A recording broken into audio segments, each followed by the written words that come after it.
Testing, testing, 1, 2, 3. Testing, testing, 1, 2, 3.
Good morning, everybody, and welcome. Buenos dias, and thank you all for joining us this morning.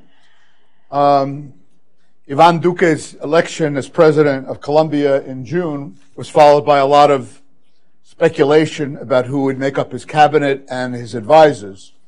And one heard a lot of possibilities for many top jobs, but when it came to Minister of Foreign Affairs, no one doubted that President Duque would turn to Carlos Holmes Trujillo. No one is more qualified and better prepared than Minister Trujillo, a lawyer with broad and varied experience in public affairs, diplomacy, and politics. He's had many key posts, including ambassador to Austria, the United Nations, Russian Federation. He served as mayor of Cali, Minister of Education, Minister of the Interior, and also was a member of the Constituent Assembly that drafted the 1991 Constitution of Colombia. I had the good fortune of knowing and meeting Minister Trujillo, and we conspired a bit back in the mid-1990s when he was here in Washington as Colombia's ambassador to the Organization of American States some 22, 23 years ago.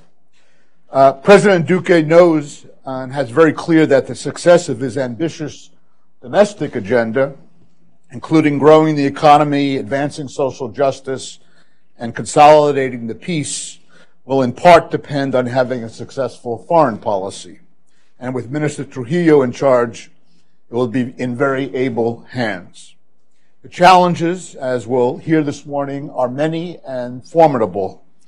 The Venezuela migration crisis, relations with the United States on an array of issues, including drugs and trade, relations with the rest of Latin America, regional integration, the Pacific Alliance, dealing with a new government in Mexico, the crisis in Nicaragua, and relations with the rest of the world, Europe, Asia, and especially China. So precisely 1 month after the Duque administration began, 1 month from today, 1 month ago, on his first official visit to Washington, Minister Trujillo has agreed to share his ideas, to respond to your questions about how to tackle these and other challenges. Minister Trujillo has proposed, and I've accepted, that we just begin with questions without opening remarks. And I'll start with a few questions, and then I'll open it up to all of you. I'm sure we'll have a good exchange, a good conversation, and there's certainly no shortage of issues to talk about, and this is a critical moment. So with that, I also want to thank the embassy and Danielle for their cooperation in this event. And before I ask my first questions, please join me in welcoming Minister Trujillo.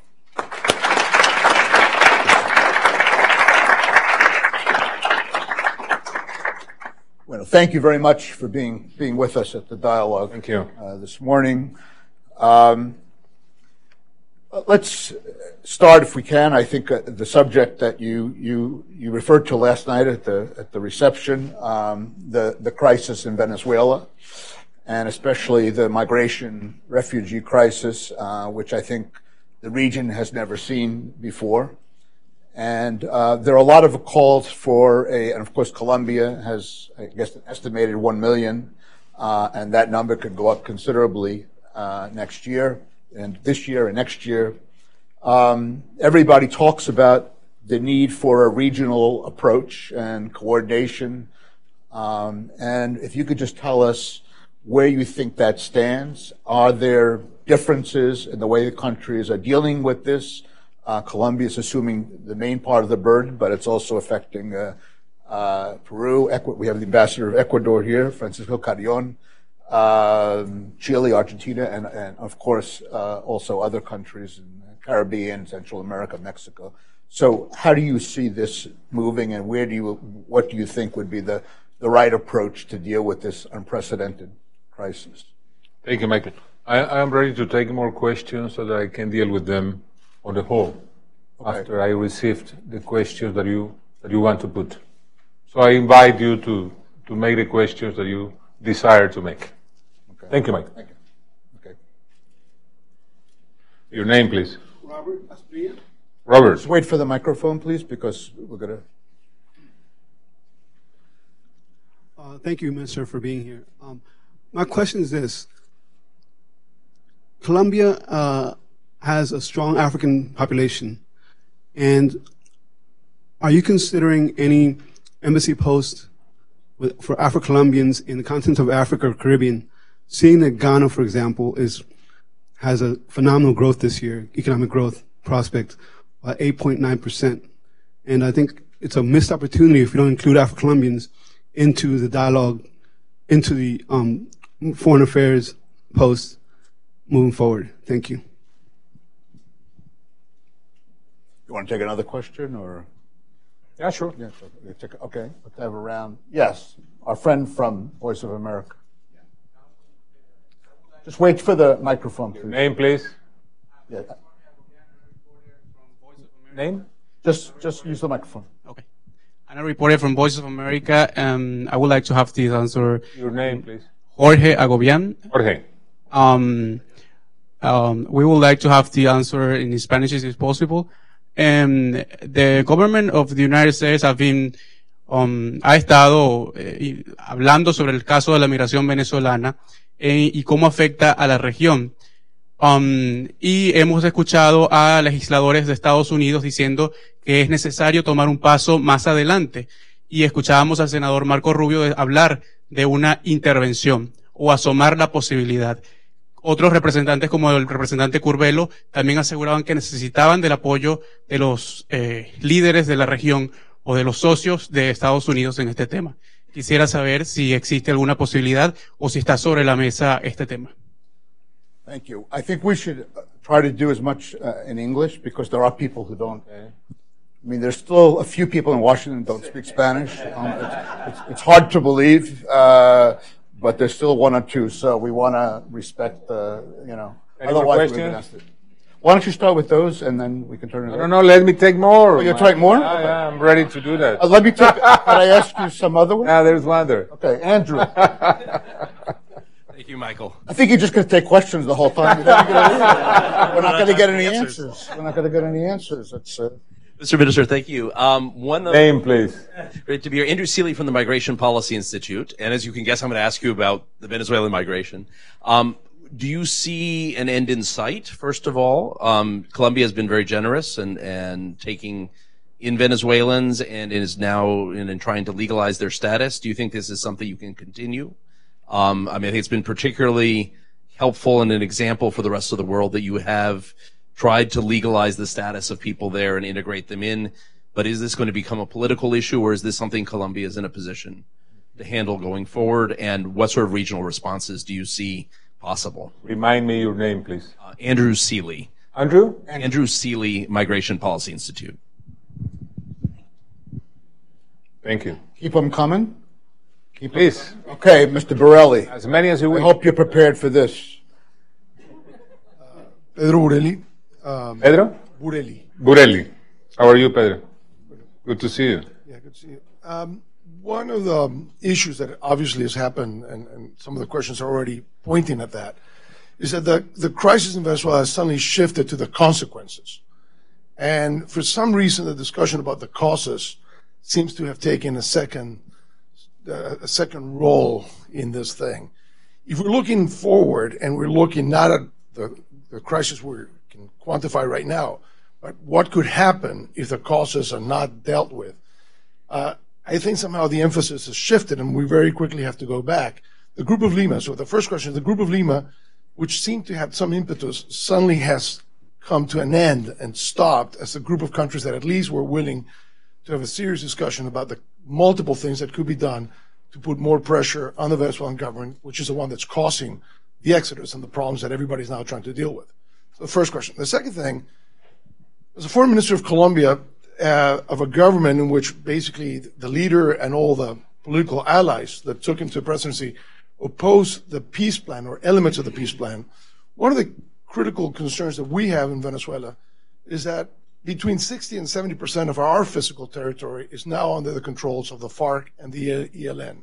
And that's unsustainable over time. And that will lead to something, either this, they'll just settle there, creating a bigger problem for Colombia by having this kind of, big presence in the neighborhood. Or when a new government comes, the fight to get rid of those foreign elements of Venezuela would create a confrontation that probably would be even bigger than anything that was seen in Plan Colombia.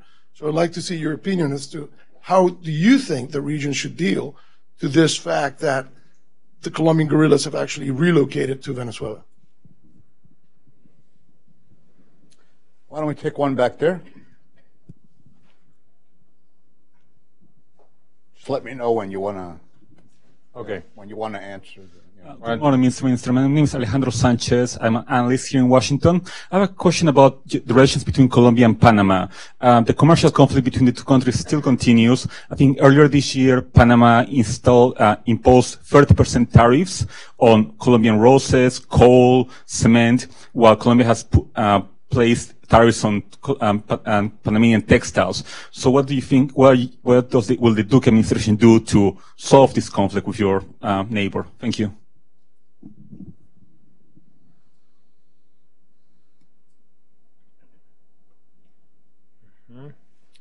One others? Any other? Francisco Tumi. Well, for the last 35 years, we have been fighting drugs. And at times, in many years, we have eradicated more coca than what we estimated that we had. And still, it doesn't, obviously, this has not worked. The question is really, what can the new administration do that is different so that we can try to solve these underlying reasons for the development of the drug industry in Colombia and manage at least the problem.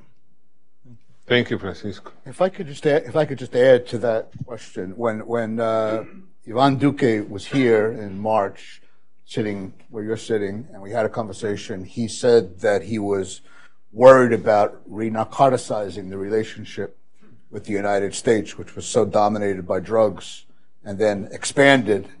Do you see a risk or a concern that the relationship will once again return to such a focus on drugs to the exclusion of other issues?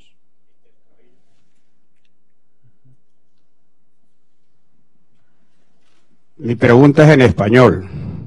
Soy colombiano del departamento del Chocó, frontera con Panamá, y aquí ante ustedes y el señor canciller he querido traer esta noticia que está sucediendo desde hace meses atrás. Nuestra región se ha convertido en un corredor de cubanos y en este momento algunos venezolanos y están impulsando tráfico de cocaína hacia Centroamérica y Norteamérica. Entonces nosotros creemos que haya más visibilización por esa región habitada en un 90% por afrodescendientes e indígenas, y nuestro territorio por ese hecho se ha convertido en este instante en un foco de violencia de grupos al margen de la ley en nuestro país. Por eso yo quiero, señor canciller, sobre todo en regiones como Valdía en Panamá, siempre hay un viceconsulado y siempre ha sido ocupado por antioqueños, departamento de Antioquia y Córdoba, y los intereses del Chocó están violados en esa región. Señor canciller, que tuve el honor de conocer en la Asamblea Nacional Constituyente del 91, el Chocó, a través de mi persona, ha querido traer esto aquí al diálogo para ver qué se está haciendo con esa gente que todos sabemos, no solo los venezolanos, los cubanos hace rato están pasando por la frontera entre Chocó y Darién de Panamá. Muy amable. Gracias.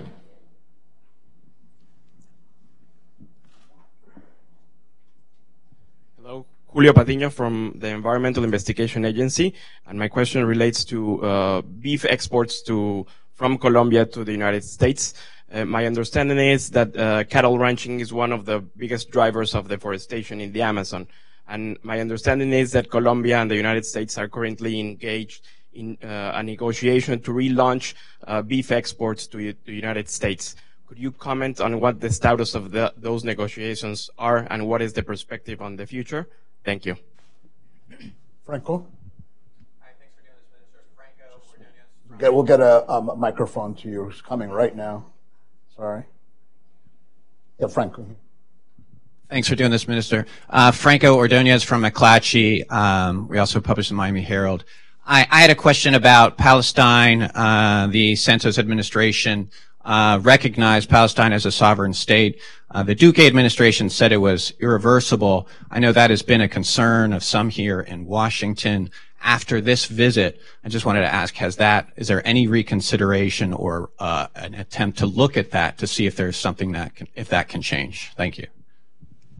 Hello. Thank you for being here today. I'll keep my question short. My name is Isabel Hoagland. I'm with Inside U.S. Trade. I'm wondering, what are your views on modernizing the U.S.-Colombia Free Trade Agreement, and what are your views on free trade in general, and specifically about pertaining to the U.S.-Colombia FTA? Which parts of the pact do you see as most ripe for modernization? Thank you. Minister, can I ask one more question? Sure. And then we'll go to others. President Duque fulfilled one of his campaign promises already by withdrawing from UNASUR. As far as I know, Colombia is the only country so far to take that position. Do you expect other governments to follow Colombia's lead? And is there a certain risk that Colombia becomes the only country that leaves UNASUR? Okay. Okay, I'm going to answer these questions. Thank you very much.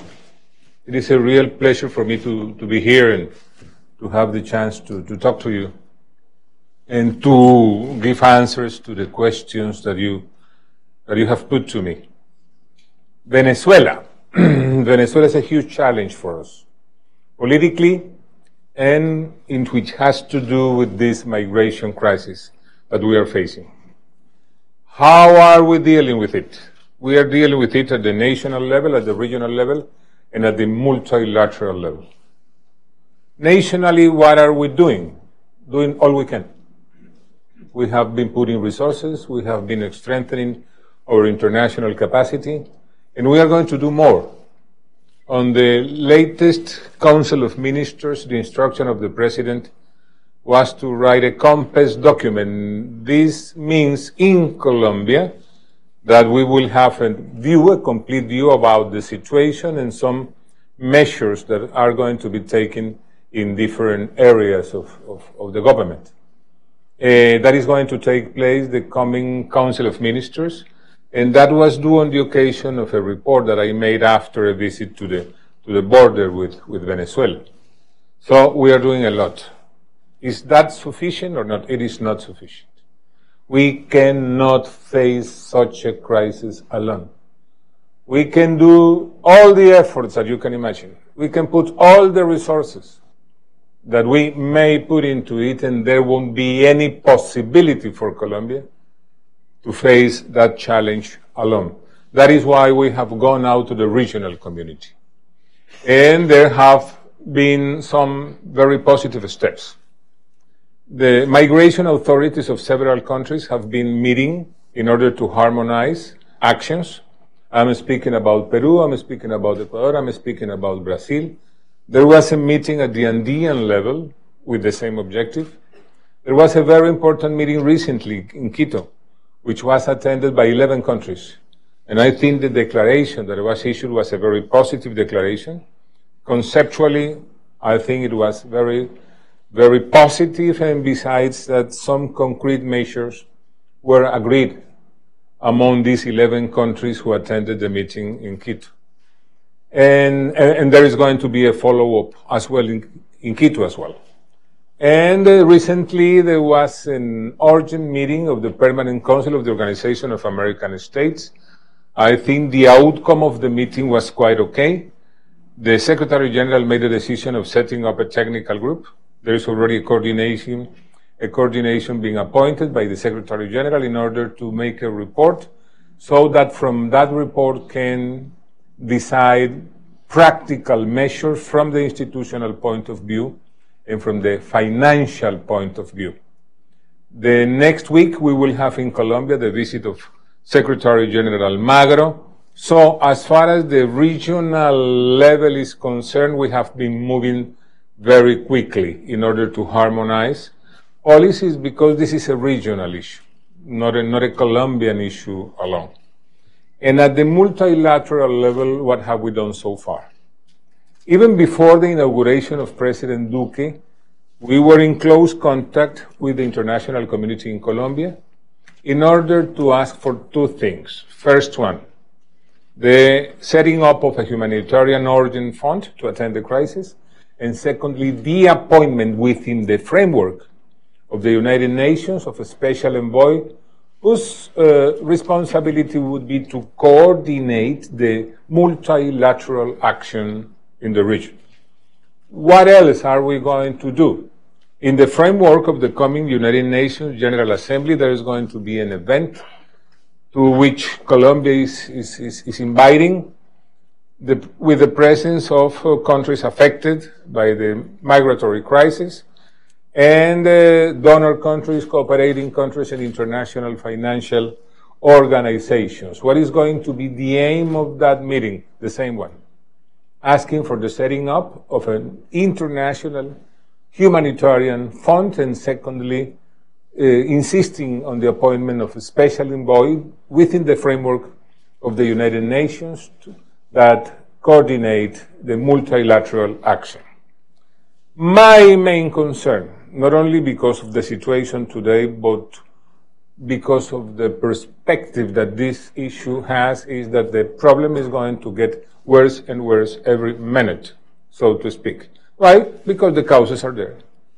It is no secret for anyone that that migration is due to the situation in Venezuela, to the political situation, to the economic situation, and it's very easy to imagine that the only way to change from the structural point of view the situation there is by the change in Venezuela.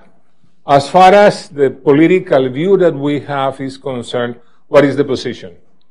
We will keep on working very hard and very decisively, along with other countries, in the creation of the conditions that finally allow the Venezuelan people to freely elect the government that they wish to have.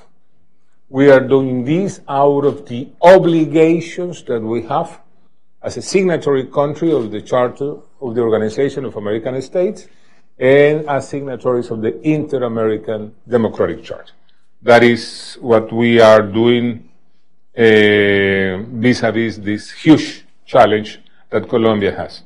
As far as the Lima Group is concerned, we will work closely with them, and I already asked my colleague from Peru to convene an urgent meeting of the Lima Group. I don't know if we could meet before the General Assembly or within the framework of the General Assembly. But the important point that is we are asking for an urgent meeting of the Lima Group because I think that the circumstances nowadays require a more active presence, more action from the part of the Lima Group in order to attain what I already mentioned, creating the conditions that allow the Venezuelan people to elect freely and in a transparent way the government that they wish to elect. Afro-Colombians. I was a member of the National Constituent Assembly. And the rights of Afro-Colombians were consecrated on the occasion of the enactment of the 1991 Constitution. At that time, the Afro-Colombians didn't organize themselves and they didn't elect not a single representative to the National Constituent Assembly. But even though this community, which is a very important community in my country, was not represented, we recognize the rights, and I have been working very closely in the legal development of that constitutional provision. With what view? Inclusion, acknowledgement of the right that the Afro-Colombian has, and this is the policy of Duque administration. Let me tell you this. The 5 tenets of President Duque administration are legality, entrepreneurship, equality, and 2 horizontal axes, which are sustainability and innovation. What for? To get equality, to get social justice, which means inclusion. And that is our view, as has to do with the Afro-Colombian community in my country. As far as positions is concerned, take a look at the culture minister. You have a minister. And not only you have a minister there, but there is parity as well in the cabinet of Colombia. This is the first time in which, historically, there is gender parity in a cabinet in Colombia, and that was one of the main commitments that President Duque made. The culture minister, besides that, was in Washington until recently. He was a member of the she was a member of the Colombian mission to the Organization of American States. She is working very hard on this, so there is a very important and high representation at the cabinet level that the Afro-Colombians has, which is a source of satisfaction to us. As far as migration, Jorge, la quiere en español, ¿no? La quiere en español, ¿no? Entiendo que quería la respuesta en español, ¿cierto? Claro que afecta a la región, por supuesto que la afecta. No hay duda de que se trata de un fenómeno de gran magnitud que tiene un tremendo impacto regional. Y el reconocimiento de esa realidad es lo que nos llevó desde un principio a plantear acciones en el nivel nacional, en el nivel regional y en el nivel multilateral. Déjeme decirle que estamos muy satisfechos de la manera como, en forma rápida, se ha reconocido ya el efecto regional de la crisis y se están dando pasos muy positivos para efecto de armonizar acciones en la región. El paso más reciente es el que tuvo lugar con motivo de la sesión del Consejo Permanente de la Organización de Estados Americanos, en el cual se tomó la decisión por parte del secretario de crear un grupo técnico cuya tarea será viajar a la región, presentar rápidamente un informe para efecto de que de ese informe se desprendan acciones concretas con posterioridad y rápidamente desde el punto de vista financiero y desde el punto de vista institucional como consecuencia de la armonización de esas políticas. Y será para nosotros en Colombia muy grato recibir la próxima semana la visita del secretario Almagro, al igual que de la persona que ya designó para efecto de coordinar ese grupo técnico. Con respecto a la acción política frente a Venezuela, Colombia continuará adoptando acciones políticas, acciones que se desprenden de las obligaciones que Colombia tiene como firmante que es de la Carta de la Organización de Estados Americanos y como firmante que es también de la Carta Democrática Interamericana. Con respecto a Venezuela, migration, legalization, status, this is part of all the measures that we have to take. No doubt about that. The first thing that has to be done facing this migration crisis is to know clearly who is coming into the country, how to give a permanent status protection to them in order to organize the migration incoming people, the migrants coming to Colombia. And let me tell you this, what we are facing now is the following. We have a kind of pendular migration. People that goes into Colombia to buy something there and goes out back to Venezuela the same day. That pendular migration daily amounts to, as far as I can recall, 38,000 people daily. Some of them still remain in Colombia, but the majority goes back to Venezuela.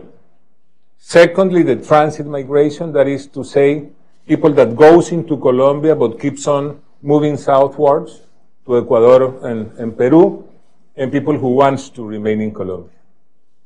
In what zones, areas of Colombia are they setting in? We have 32 departments. they have presence already in 23 Colombian departments, plus the capital, plus Bogota. The major impact is being felt at the border, but the major percentage of Venezuelans coming into Colombia are in Bogota. Close to 25% of those migrants has settled in the capital. So the number, the official number that we have today is close to 1 million. I imagine that the number is bigger. So we are facing a real crisis. And as I mentioned at the very beginning, this is going to get worse and worse because the situation is the same in Venezuela. And unless the things changes there politically and economically, there is very difficult to think that there is going to be a reverse trend as far as this grave issue is concerned. Pedro, I already mentioned what you were interested in. Alejandro, Panama. How are we going to deal with it? We are going to Panama on Monday. There is an official delegation headed by the President of Colombia, by President Duque. Several cabinet ministers we are going to go with him. So the idea is to see how we can settle the disputes and frictions that we have with Panama. So that is going to be done at the highest level. And it's the result of an agreement made by President of Panama and President of Colombia on the occasion of the visit of the Panamanian President due to the inauguration of President Duque recently. So after Monday, we will have a lot of news for you. Francisco, you have worked a lot in this issue. You are really an expert. Let me tell you this. Plan Colombia, and you know that better than me, Plan Colombia is one of the most remarkable success stories. And from the point of view of the United States, is one of the most remarkable bipartisan success stories in foreign American policy. Plan Colombia has been very useful. The results were very positive. The number of hectares of illegal crops went down thanks to Plan Colombia, and went down from 160,000 to close to 45,000. And they are back up to 210,000 more or less. That is unacceptable. We cannot live with that. That is a source of violence. That is a source of environmental destruction. That is a source of attacks to the local population. That is a source of violation of human rights. That is a source of attempts to governability at the regional and local level. So we as a country cannot keep on living with that number of illegal crop hectares. So what are we going to do? We are going to work very closely with the United States. This is not a matter of narcotizing or no the agenda. This is a common concern. This is a common concern in the States and in Colombia. So we have to work together very closely in order to get the numbers of illegal crop hectares down again. There are two commitments that were made by President Duque during the campaign. First of all, going back to mandatory eradication, respecting the eradication voluntary agreements that have been made so far. And secondly, we are studying the best way to go back to aerial spraying, taking into account all the circumstances, of course, that have to be taken into account, starting from the impact on human health. But we have to do that. On the other side, we are going to go back to the multilateral scenarios to keep on insisting in the shared responsibility principle and the integral view. As you know, Francisco, Colombia did a lot of efforts during many years for this principle to be accepted. Finally, it was accepted in 1998 on the occasion of the UNGAS meeting on drugs, in which a huge plan of action was agreed to fight the world drug problem. We have to strengthen that concept.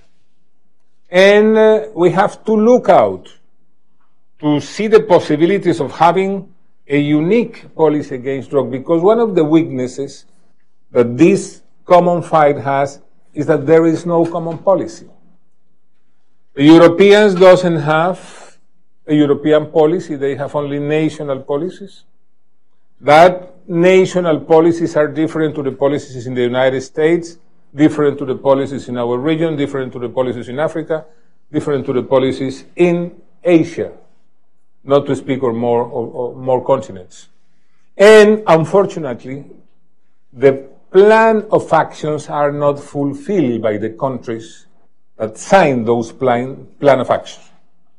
So, Colombia wants to go back to the multilateral scenario, to tell the world, hey guys, we have to work together.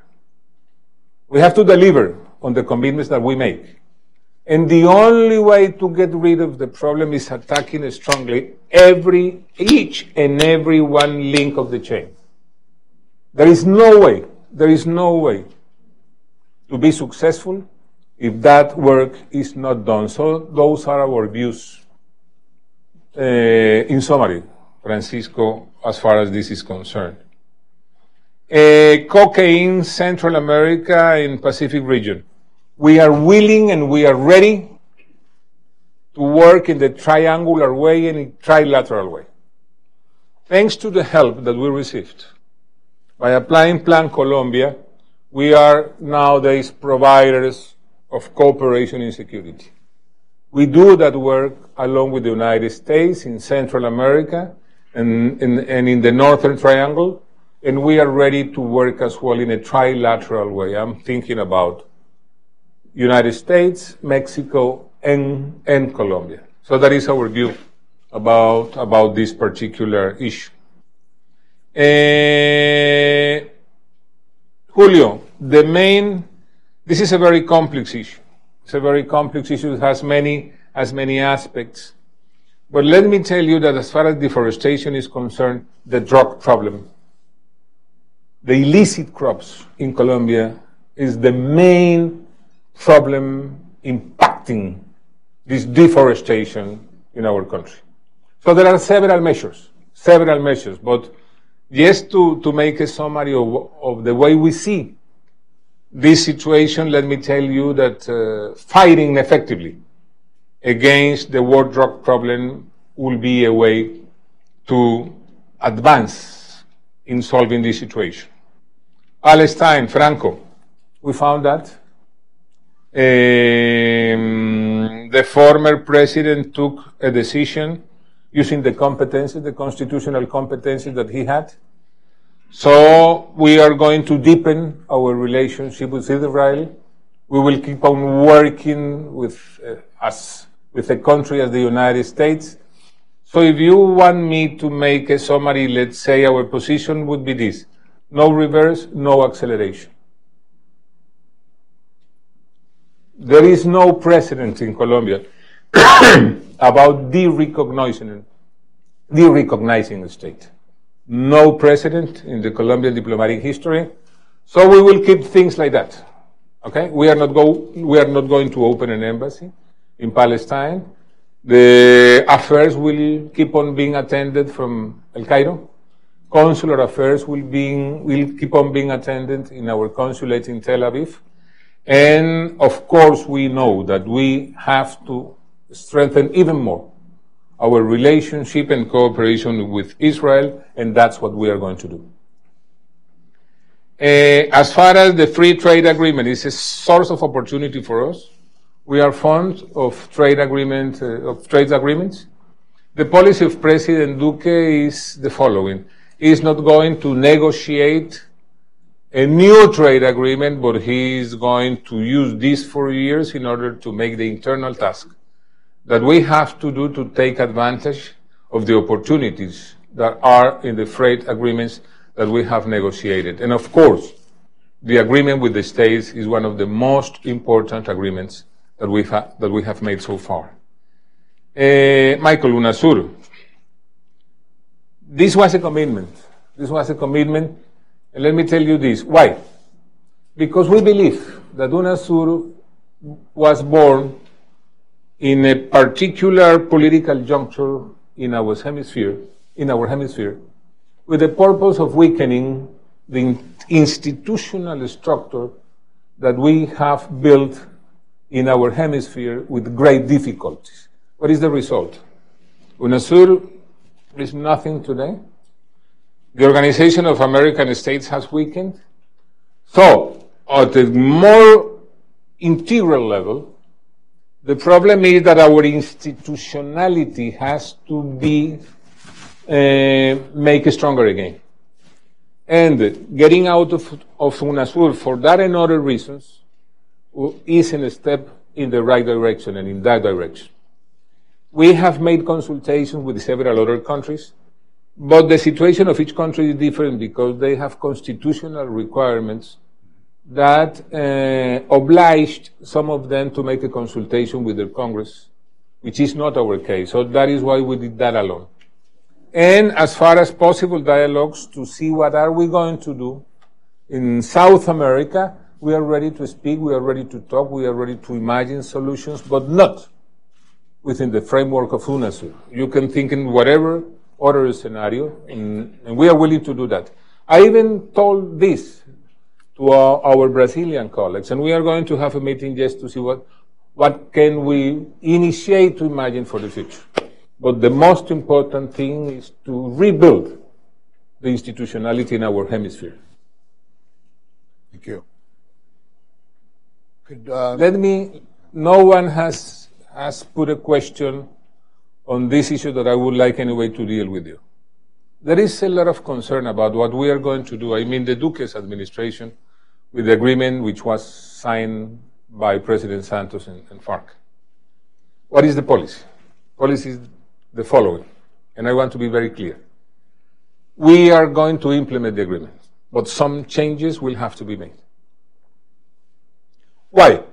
Because this is a commitment that President Duque made with the Colombian people. And because there is a popular mandate to do that. Just remind that during the plebiscite, we defended the no vote, and we won. There were 3 spokespersons at that time. Today's President Duque, former presidential candidate Oscar Iván Zuluaga, and myself.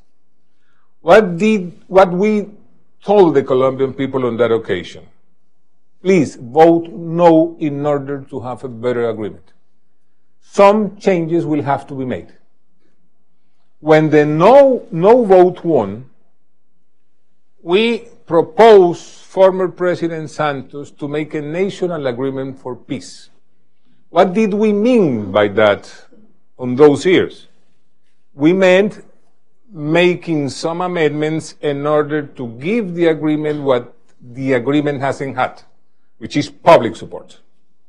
It was impossible to do at that time, but that's a matter of the past. With the idea of implementing the agreement but making some changes, Ivan Duque won the internal process of Democratic Center Party. I was a part of that process. And we, all 5 presidential pre-candidates, defended this position. With that position, Ivan Duque won the popular consultation, in which took part today's Vice President Marta Lucía Ramírez and as well Dr. Alejandro Ordóñez. With that proposal, Ivan Duque won the first round. With that proposal, Duque won the second round. Humberto de la Calle Lombana, who was the negotiator of the agreement, and who is a very respectable Colombian, is a good friend of mine, and I respect him a lot, was the presidential candidate of the Liberal Party. What was his main proposition to Colombians? Let's implement the agreement as it was negotiated and signed. And with that proposal, the negotiator of the agreement, being the candidate of the Liberal Party, which used to be the majority party in the past, only got 400,000 votes. With the proposal of implementing the agreement but making some changes, Ivan Duque got 10,300,000 votes. So there is a popular mandate there and a very clear popular mandate. What are the changes that are going to be made? First, that from now on, narco-trafficking cannot be considered as a crime connected to political crimes. Secondly, member of FARC who is found in possession of goods or resources that were not declared at the appropriate moment will have to pay severe sanctions, penalties. Third, going back to mandatory eradication of illegal crops, but, and this is very important to say, but respecting the voluntary eradication agreements that have been made so far.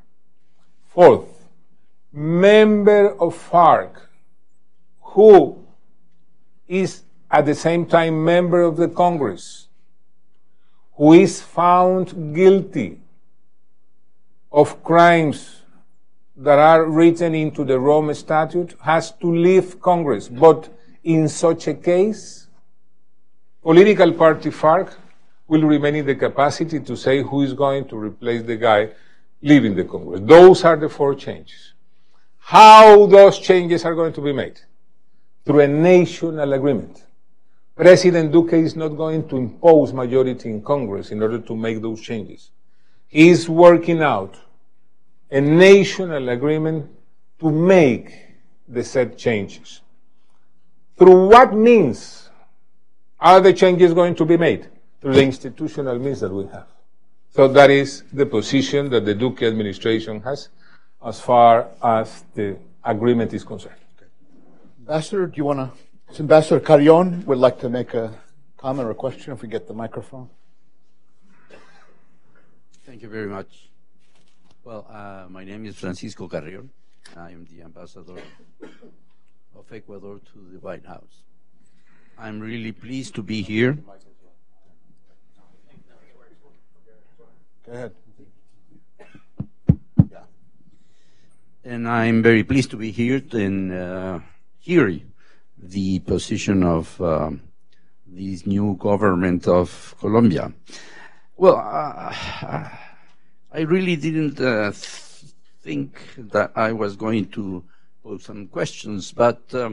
Welcome those questions, Ambassador. Okay, thank you very much, Minister. I thought because, we are neighboring countries and we are very good friends, and I want, before my observations, tell to the audience that Ecuador is going through a transition, and you know very well, because the last government of President Correa left Ecuador in very bad situation, and of course with a very bad reputation. So we are trying, and we are, I think, leading a new Ecuador. And of course, the relations with Colombia have been always very, very important. Myself, when I was Minister of Foreign Affairs during the period of President Uribe, we had some differences, but at the same time, we had very good relations. During the time I was minister, before President Correa, of course. Well, many things have been said here, but I wasn't, as I said, thinking to talk, but not much have been said about Ecuador. And that's very important, of course, for me and for my country. I want to remember that when you or somebody talk about the generosity of Colombia receiving migrants from Venezuela, we also, in a different dimension, because Ecuador has a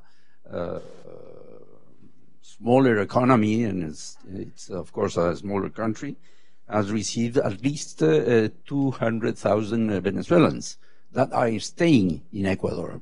Most of them are going to, as you said, Minister, to Peru and even to Chile.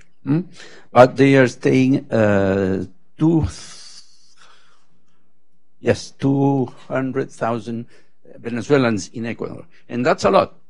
And that's why I wanted to remind the audience that we have been very generous with the Colombians, because we have more than 300,000 Colombians in Ecuador because of the violence that FARC and other organizations hit the Colombia, and especially the frontier. So we have been very generous with Colombia as well. We hope that, and that's why you mentioned twice that Ecuador take the lead to have, and we are having a new meeting regarding the situation of Venezuelan migration, because for us it's almost impossible to deal with it because of the size of our economy and the existence of a very important Colombian migration already integrated, almost all, in Ecuador.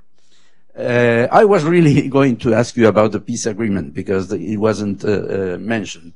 And I thank you very much your presentation regarding that issue that is very, very important, not only for Colombia, but the whole region, but especially the neighboring countries. And with that, what I mean, that the impact of the peace agreement, especially with FARC, has had a very negative impact in the Pacific coast of Ecuador. I mean, the northern border with Colombia, that you know we have had very cruel experiences with one of the groups, these criminal groups that are, I think, or we think, that is part of some of the dispersed groups from FARC. I would like to know about what will be the position regarding that issue from the new Colombian government, because that means a very dangerous impact on our northern border. I think we're going to have to. Okay. Well, the last thing. Sorry. When we are very worried about the spray of the word is glyphosate. We hope that as we agree at the time President Barco and Minister of Foreign Affairs Carolina Barco, an agreement to keep this spraying 10 kilometers from the Ecuadorian frontier, because the impact is really very bad for human health. And we have already this, a few days ago, sentence from against Camposanto and regarding the cancerogenous effect of this substance. Thank you. Thank you, Ambassador. Minister, you want any other? I have a question. Yeah, sure, Michael.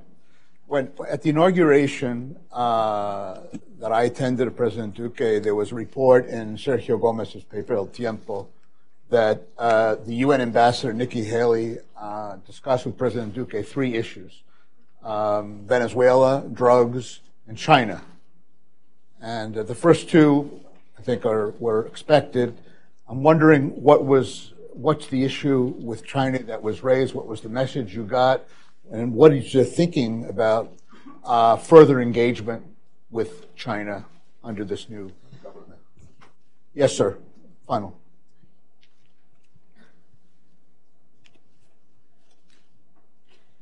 Yo tengo una pregunta. Acá estoy. Gracias por venir acá. Y yo soy colombiana, llevo casi 30 años en este país. Y esto es un tema que... ¿Cuál es su nombre? Anita Baptiste. Es un tema que yo creo que nadie ha comentado y es un problema que estamos viviendo acá en Estados Unidos. la legalización de la marihuana. Nosotros hablamos, Estados Unidos ha atacado a Colombia toda la vida acerca de esto, de las drogas, pero en este momento, Colorado, Washington, Maryland, hay muchos estados que están legalizando la marihuana, y yo lo veo como colombiana, que es muy irónico porque en ese momento la legalizaron porque están haciendo plata de esto, pero porque ahora es legal. En los 60, ¿cuántos colombianos, cuánta gente está en la cárcel pagando por marihuana? Pero ahora está bien. Eso es una pregunta que yo tengo que no entiendo por qué, ¿cuál es la posición de Colombia ante esto? I think this gentleman's been this guy here has been very patient. That gentleman is raising his hand. I'm sorry. Then we'll go to you, sir. And then we'll have to conclude it because the minister has to leave, but we'll go to you. I would like to make an answer. Go ahead. Sorry? I would like to make an answer as well. We're going to go to this person. Okay? Okay. Sir? Good morning, Minister. My name is Ignacio Alvarez. I am a human rights attorney here in D.C. And I would like to ask you about how do you foresee the relationship between your government and the Inter-American system of human rights, I mean, the Inter-American Commission and the Inter-American Code of Human Rights. Thank you very much. Thank you very much. Yes, this gentleman. Okay. And then we'll end with you. And then we'll go back to the minister, and then we're going to have to conclude because there's other important. Yes, sir, please. Thank you, Excellency. My name is Simon Geisbühler. I'm the Deputy Chief. Simon, yes, Deputy Chief of Mission of the Embassy of Switzerland here in Washington. I have two quick questions. The first is regarding the accession of Colombia to the OECD, so the Organization for Economic Cooperation and Development. Is it still a priority of Duque government? And how will you implement the post-accession monitoring? And second, you have not talked about Nicaragua and the border dispute with Nicaragua. Maybe you can say something about these two issues. Thank you, sir. Very good. Thank you, sir. And we'll conclude with you. Please, be brief because the minister has to leave. A mí me gustaría preguntar qué está pasando con las personas que están incumpliendo el acuerdo de paz, sobre específicamente la reactivación de 9 órdenes de captura por parte de la Fiscalía a exmiembros de las FARC por incumplir el acuerdo de paz, y también qué pasará con la extradición de Jesús Santrich, ya que Estados Unidos la ha requerido, y qué va a hacer el gobierno. Thank you very much. Minister, we'll turn it back to you. Thank you. Ambassador, thank you for your question. Yes, we always take a look very carefully and with a lot of interest to what's going on in El Ecuador, and we see very important developments in your country and in your government. Secondly, when I speak about the regional impact of the crisis, I'm thinking about Ecuador. I'm thinking about Peru, and I'm thinking about Brazil, and I'm thinking about much more countries in the region that are already receiving migrants from Venezuela. So when I speak about this, I always keep in mind the situation in Ecuador, which is a very friendly country. As far as the migration trends in the past, yes, I acknowledge that. You're right, but the point was not making a history of migration in the region, but making reference specifically to this particular crisis that is going on, that is affecting several countries, and the main country affected is Colombia. So that is why we are doing what we are doing. That is why we are taking such strong national measures, even taking into account the difficulties, fiscal and institutional difficulties that we have. But we recognize, of course, the regional dimension. And as far as this aspiration issue is concerned, we are ready to sit down and talk to you, Ambassador. No problem. We are not going to impose anything, but there is a point that I want to make. Colombia cannot live. Colombia cannot keep on going with 210,000 hectares of illicit crops. We cannot. We have to be very strong about that. We have to be very decisive about that. We have to bring that number of hectares of illegal crops down. That is our duty with Colombia. That is our duty in the bilateral relationship with the state. That is our duty with Ecuador. That is our duty with the international community. And of course, first of all, that is a duty with our citizens. It's our duty with Colombians. It's a pity for us and a source of concern that the number of hectares went back up at such a high level. A visit of Ambassador Hailey to Colombia was a great success. She was very clear. She was very clear. She was very well received. And as you mentioned, some points were dealt with in the meeting that she had with President Duque. And these topics and other topics were considered. But as a general formulation, I would say, Michael, that our proposal is to strengthen even more the relationship with the traditional friends and diversify, of course, thematically and geographically, our foreign policy. Juanita, we are against legalization, and I'm not going to say anymore.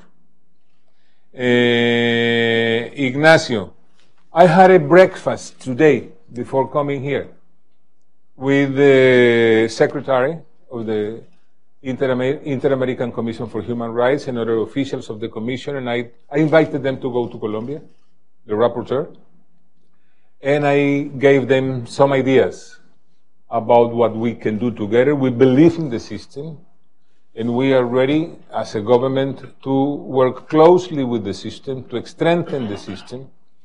We know how important it is, so you can be sure that the position of Duque's government is in favor of the system, and we want to help to strengthen it. Inter-American system. Simon, yes, we consider that the accession to OECD is a good step. There are some concerns that we have with some particular commitments that were made and that has to be fulfilled immediately because of the very complicated consequences that they would have to Colombia. It has to do with some European countries, has to do with the United States. And one of the things that I'm going to propose the State Department today is to fix a date so that the Trade Minister of Colombia, the Health Minister of Colombia, and Infrastructure and Transport Minister of Colombia can come to the States in order to take a look carefully to this particular situation. And as far as Nicaragua, there are two things. As far as the internal situation is concerned, we are members of the working group on Nicaragua that was set up in the Organization of American States, and we are ready to help to find a peaceful and political solution, and we are very much fond of the possibility of government and opposition to have talks and find a solution. And as far as the demands of Nicaragua against Colombia, we are going to use el acuerdo, como lo veo yo, y puede ser extra. Minister Trujillo, you've been very generous with your... Oh, no, thank you very much. Been very clear. This is a great opportunity for me. And I hope you come back. You're welcome anytime. Thank you very so much for joining us. Thank you.